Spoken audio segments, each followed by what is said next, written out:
Hello everyone, this is Sikesh Anand and I welcome you to our YouTube channel EduElites 1। EduElites 1 channel में मैं आपका स्वागत करता हूं। आज के क्लास में हम क्वेश्चन नंबर 6 को लेकर डील करेंगे। आज के क्लास में हम क्वेश्चन नंबर 6 को लेकर डील करेंगे। क्वेश्चन नंबर 6 में आता क्या है और क्वेश्चन नंबर 6 में कितने मार्क्स आते हैं ये भी हम आपको बताएंगे। आप चैनल के साथ बने रहें और यदि अभी तक आपने चैनल को सब्सक्राइब नहीं किया है तो चैनल को सब्सक्राइब कर ले। At the same time press the bell icon to get the further notification. यदि वीडियो आपको अच्छा लगे तो लाइक करें, अपने दोस्तों में शेयर करें और कमेंट करके जरूर बताएं कि आपको वीडियो कैसा लगा। अब स्टार्ट करते हैं पढ़ाई को। Question number 6। क्वेश्चन नंबर 6 में आता क्या, अभी तुरंत हमने बताया कि मैं आपको बताऊंगा, तो आइए हम आपको बताते हैं कि क्वेश्चन नंबर 6 में एडिटिंग और ओमिशन पूछता है। क्या पूछता है? एडिटिंग और ओमिशन पूछता है। अब इसके कुछ फैक्ट हैं जो हमें जानने हैं, कुछ फैक्ट हैं जो हमें जानने हैं और ध्यान में रखना है।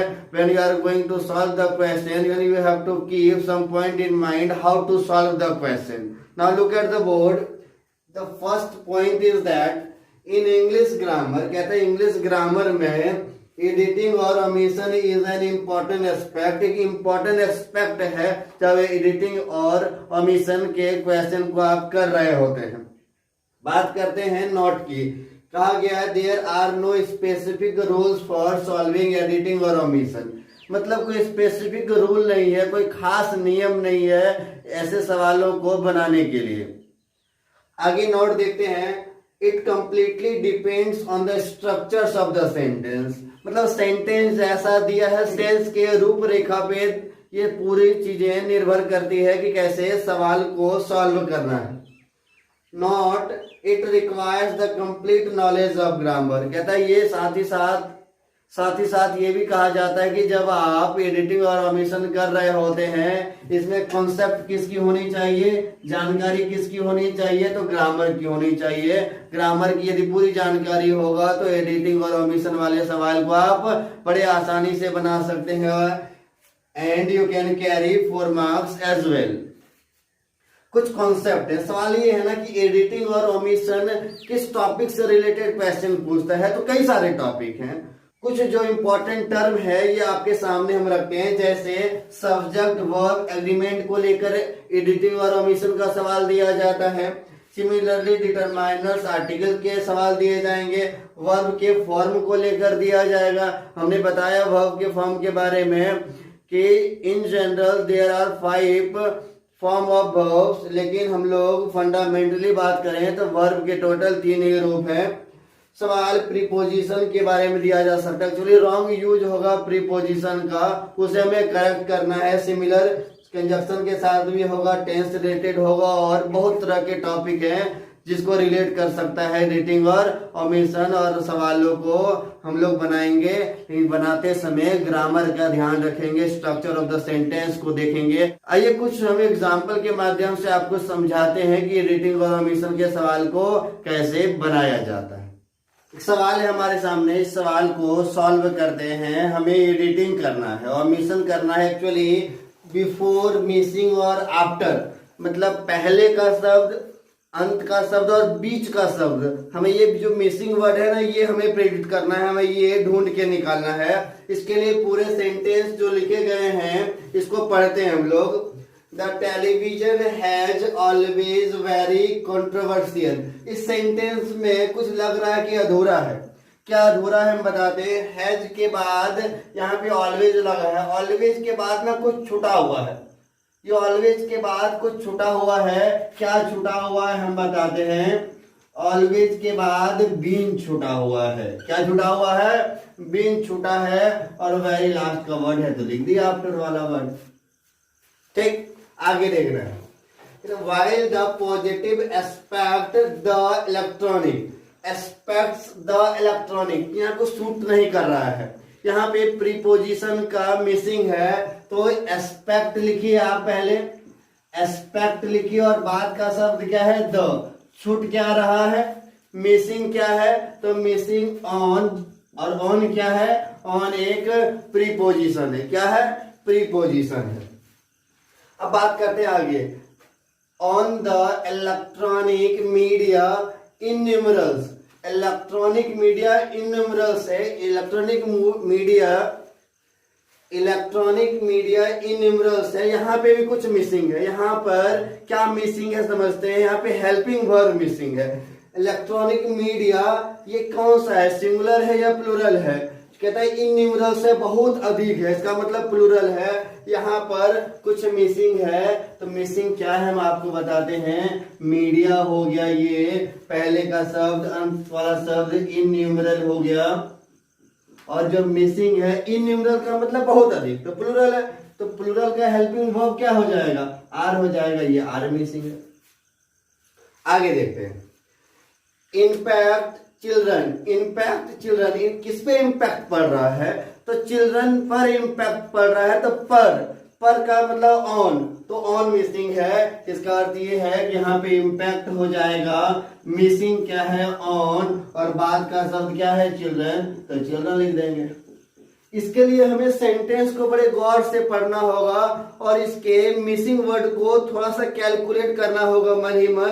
यदि ऐसा हम कर लेते हैं तो एडिटिंग और ओमिशन का सवाल बना पाना बड़ा आसान हो जाएगा। Children can not be denied for every new piece of information that, इसमें कोई मिसिंग नहीं है, तो हमने इसके लिए कॉलम नहीं तैयार किया। मिसिंग इसमें है, तो कहां पर मिसिंग है, that a child learns the discovery, कहां सीखता है, कहता ऑन द डिस्कवरी, डिस्कवरी में या फिर नेशनल ज्योग्राफिक जो चैनल है वहां पर बच्चा सीखता है, उस चैनल को देख कर सीखता है। तो यहाँ पर भी प्रीपोजिशन का मिसिंग है, तो पहला हो गया लर्न, बिफोर वाला वर्ड लर्न हो गया, जो मिसिंग है वो ऑन है, और जो बाद का है वो क्या है, द है। इसके बाद कोई भी मिसिंग नहीं है, तो हमें नहीं करना है। ये इंडिकेट किया हुआ रहेगा कि किस सेंटेंस में मिसिंग है, और इस सेंटेंस को बनाने के लिए हमें ग्रामर के नॉलेज पर पकड़ होनी चाहिए, हमें ग्रामर की जानकारी होनी चाहिए। हमने पहले ही बता दिया कि बहुत सारे टर्म हो सकते हैं, टेंस हो सकता है, वर्ब का फॉर्म हो सकता है, helping verb, main verb, subject verb, agreement हो, वॉइस की बात करें तो कुल मिलाकर के ग्रामर के कोई भी टॉपिक हो सकते हैं, और जो सबसे अधिक टॉपिक पूछा जाता है वो आर्टिकल का हो, प्रीपोजिशन को, इससे रिलेटेड सवाल पूछा जाता है। चलिए अगले एग्जांपल से समझते हैं एडिटिंग और ओमिशन को। Now we have another stanza that we have to crack. At first, to deal the question, we need to understand the proper meaning of the sentence what is written in the board. सबसे पहले इस topic को समझ लेते हैं कि कह क्या रहा है, फिर हमें बिफोर, आफ्टर और जो मेन क्राइटेरिया है मिसिंग वर्ड को, इसे फाइंड आउट कर लेना है। पढ़ते हैं कि मिसिंग कहां पर है। Every year many people visit temple town of Kanchipuram Tamil Nadu. यहाँ एक स्पष्ट नजर आ रहा है कि यहाँ पर एक कच्चीपुरम है और तमिलनाडु है। ये कच्चीपुरम एक छोटा सा लोकेलिटी है तमिलनाडु का, छोटा सा लोकेलिटी होता है, उसके आगे हम एट लगाते हैं, जो बड़ा सा लोकेलिटी होता है उसके आगे हम इन लगाते हैं। यहाँ पे कुछ मिसिंग है। पिलग्रिम्स हैव गोइंग, यहाँ पे थोड़ा सा मिसिंग लग रहा है, यहाँ पर मिसिंग लग रहा है, यहाँ पे मिसिंग लग रहा है। लार्ज नंबर्स मैनी सेंचुरीज, यहाँ पे कुछ मिसिंग लग रहा है। बिकॉज दे वांट, यहाँ भी भर्व है, यहाँ भी भर्व है, यहाँ पे कुछ मिसिंग लग रहा है। The splendid architectures of the temple, हमने यहाँ खोज लिया, यहाँ खोज लिया, यहाँ खोज लिया, यहाँ खोज लिया। अब इसमें खोजते हैं। Every year many people visit, अब बात करें टेम्पल की, रिलीजियस मोन्यूमेंट होता है, वैसी जगह हम आर्टिकल का प्रयोग करते हैं, तो यहाँ पे कौन सा आर्टिकल अप्रोप्रिएट होगा। एवरी ईयर मैनी पीपुल, पहला तो शब्द लिख लेते हैं विजिट, चलिए ठीक लिख लिए। बाद का टेम्पल, ये बाद का टेम्पल हम लिख लिए। यहाँ पे मिसिंग क्या है, यहाँ पे मिसिंग आर्टिकल के रूप में द है, इसलिए यहाँ पर द को लिख लिए। एक मिसिंग का काम तो हो गया हमारा। अब बात करते हैं इस सेंटेंस में, हमने बताया कि जब बड़ा सिटी होता है तो उसके आगे इन लगता है, जो छोटा लोकेलिटी होता है उसके आगे एट लगता है। इसके आगे तो मिसिंग है नहीं, क्योंकि यहाँ ऑफ ऑलरेडी प्रीपोजिशन दिया हुआ जो सुटेबल भी है। कच्चीपुरम के बाद यहाँ पर जो है ना, चूंकि तमिलनाडु एक बड़ा सा लोकेलिटी है, इसलिए इसके आगे इन लगेगा, तो जो मिसिंग है वो इन है, बाद का तमिलनाडु लिख दिया तमिलनाडु। इससे पहले कच्चीपुरम तो कच्चीपुरम लिख दिया। हमें नहीं लगता है कि यहां तक समझने में कोई समस्या होगी। बात करते हैं इसकी, पिलग्रिम्स हैव, पिलग्रिम्स है तो हैव लगा, चलो समझ गए हम, लेकिन हैव के बाद V4 लग गया, ये कॉन्सेप्ट समझ नहीं आया। हैव के बाद V3 लगता है, V4 कैसे लग गया? V4 लग गया है तो कोई बात नहीं, सेंटेंस में जो मिसिंग है ना उसको बस लिख देते हैं। तो हैव लिख दिया यहाँ पर, बाद का गोइंग लिख दिए। आप बता दीजिए क्या हो जाएगा? बीन होगा। क्या होगा? बीन, क्योंकि हैव और हैज के साथ जब बीन लगता है तो सेंटेंस को सेटिस्फाई करने के लिए वर्ब का चौथा रूप लगाते हैं, V4 लगाते हैं। ये भी क्वेश्चन हो गया। अब आगे बढ़ते हैं। Large numbers, large numbers many centuries, कुछ अटपटा नहीं लग रहा है? बिल्कुल अटपटा है। यहां पर प्रीपोजिशन मिसिंग है। प्रीपोजिशन में क्या मिसिंग है? हमने प्रीपोजिशन में क्या मिसिंग है? सेंचुरीज की बात करते हैं ना, जब हम किसी सेंचुरीज की बात करते हैं तो कॉन्सेप्ट चला जाता है फॉर के पास, और जब आप फॉर को स्टडी करेंगे तो फॉर कहता है पीरियड। क्या कहता है? पीरियड। और पीरियड और ड्यूरेशन ऑफ टाइम को डिनोट करता है। ये ड्यूरेशन ऑफ टाइम है, इसलिए यहां पर प्रीपोजिशन के रूप में फॉर मिसिंग है। क्या मिसिंग है? फॉर मिसिंग है। बाद का पहले का लिख देते हैं, पहले के नंबर से और बाद का मैनी है। हो गया ये हमारा। एक सवाल रह गया, इसको बना लेते हैं। तो ये जो फिर जो क्वेश्चन दिया गया है ना, ये भी सॉल्व हो जाएगा। Because they want see, having two main verb at the same time, it can never be possible. So we have to differentiate it. हमें इसे अलग करना है। तो then what we have to do? We have to put a suitable preposition that is known as to. जब दो main verb रहे ना, तो दोनों मेन वर्ब को रहने दीजिए, ये एग्जिस्ट करेगा, लेकिन एग्जिस्ट कराने के लिए आपको थोड़ा सा इनिशिएट करना होगा, आपको प्रीपोजिशन ढूंढना होगा। क्योंकि आपने यदि पढ़ा होगा तो सेपरेट करने के लिए, दो मेन वर्ब को सेपरेट करने के लिए एक फॉर्मूला है। आप यहां पर टू को प्लेस कर दीजिए, क्योंकि हम जानते हैं कि टू के बाद हमेशा V1 लगता है। ये भी मेन वर्ब, ये भी मेन वर्ब, यहाँ पे हम टू प्लेस कर देंगे। तो मिसिंग क्या है? टू मिसिंग है। पहले वांट लिख दीजिए, बाद में सी लिख दीजिए, सवाल का जवाब हो गया। यही तो सवाल था, इसका जवाब लेना था। ये आंसर भी कंप्लीट हो गया। Hope you like the video, and if you didn't subscribe the channel yet, then press the subscribe button, at the same time press the bell icon for further notification। और video यदि आप पसंद लगे तो दोस्तों में शेयर कर दीजिए, लाइक कीजिए और कमेंट करके बताइए कि आपको वीडियो कहां तक टच कर रहा है। Now we have another example, we have to understand the meaning at first. सबसे पहले मतलब समझ लेना है और फिर सवाल का जवाब देना आसान हो जाएगा। Alfred Nobel a clear view of what was happening in international politics during the second half the 19th century। 19th century की ये पूरी बात की जा रही है कि इंटरनेशनल पॉलिटिक्स में क्या होता रहा था। आगे कहता है his own activity and industrialist was to the utmost degree international। इनके इंटरनेशनल डिग्री की बात करें, एक ये इंडस्ट्रियलिस्ट के रूप में अपने आप को स्थापित किए। It was vitally necessary for him to follow this development carefully। चूंकि एक इंडस्ट्रियलिस्ट को बहुत कुछ फॉलो करना होता है ताकि वह केयरफुली डेवलपमेंट को प्रोग्रेस कर पाए। पूरे सेंटेंस को पढ़ लिए। अब सेंटेंस को देखना है गौर से कि सेंटेंस, पूरा सेंटेंस जो है ना, ये किस टेंस को बिलोंग करता है। जब आप गौर से देखेंगे ना, हेल्पिंग वर्ब को देख करके आप पहचान सकते हैं, मेन वर्ब को देखकर पहचान सकते हैं। वाज है, ठीक, यहाँ भी वॉज है, यहाँ भी वॉज है, इससे यह स्पष्ट हो जाता है कि पूरा सेंटेंस पास्ट टेंस में है। अब बात करते हैं मिसिंग की।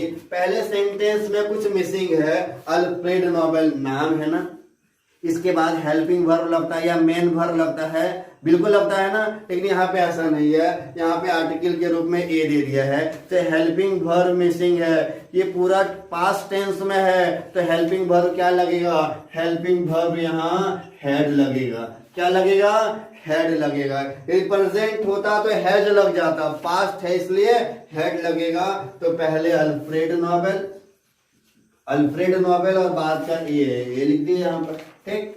अब आगे कहता है was happening international politics. was happening इसके बाद यहाँ पे मिसिंग है, यहाँ पे क्या मिसिंग है, प्रीपोजिशन का मिसिंग है।